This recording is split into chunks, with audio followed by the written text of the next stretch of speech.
My name is Brian McNeil. I'm employed by Liverpool John Moores University at the Liverpool Centre for Advanced Policing Studies, and I am the head of the newly implemented Continuous Professional Development.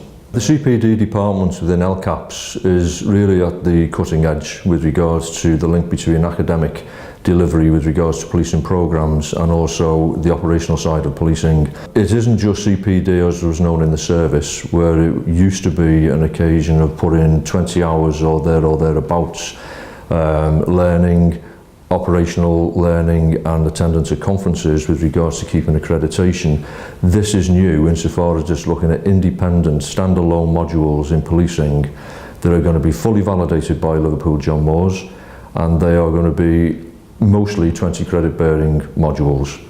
They are going to be aimed at level 6 and level 7 full programs, so undergraduate and postgraduate courses.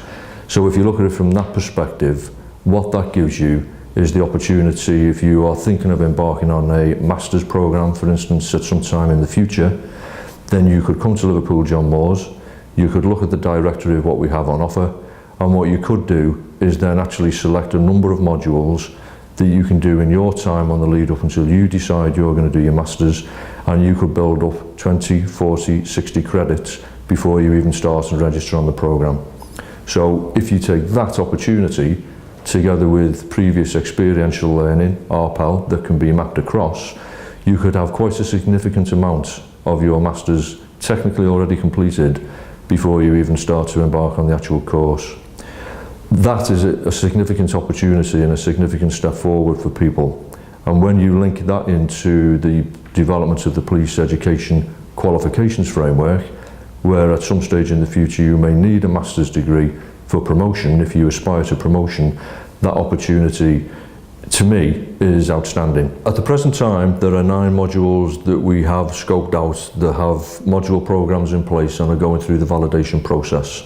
4 of those are forensic science based, advanced crime scene techniques, the use of science with regards to establishing trace evidence.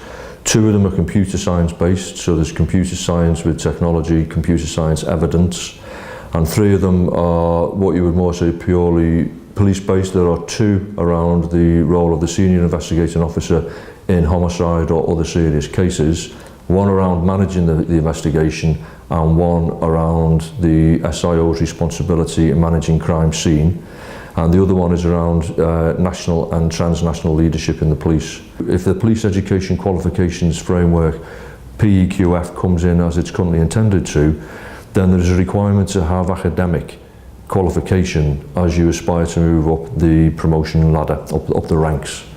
So the situation there is we're already on the front foot being able to offer these credit bearing modules that can be gathered and all be there ready for you with regards to making an application for a full program. The relevancy comes from the points where they are going to be based on evidence-based policing, what works from the college, and recognised national good practice. The currency has got to come from what I would call effective horizon scanning. And what I mean by this is we have got to be alive to new or amending legislation. It could be a case law, a decision in case law which changes the landscape of a certain element of policing. There are public inquiries that recommendations will follow. HMI inspections, usually across all forces, but each force will get a report and a set of recommendations or a national action plan. And you also have learning that will come from reviews, usually with recommendations that will fall from safeguarding, child safeguarding, adult safeguarding boards, serious further offenders in MAPA reviews, multi-agency public protection arrangements, and also domestic homicide reviews. Now that just provides a flavour of the type of material that I need to be alive to look at for future developments of modules, and therefore we can use them, have modules ready to assist policing and how that will work for assisting in the future and the future development of officers and staff.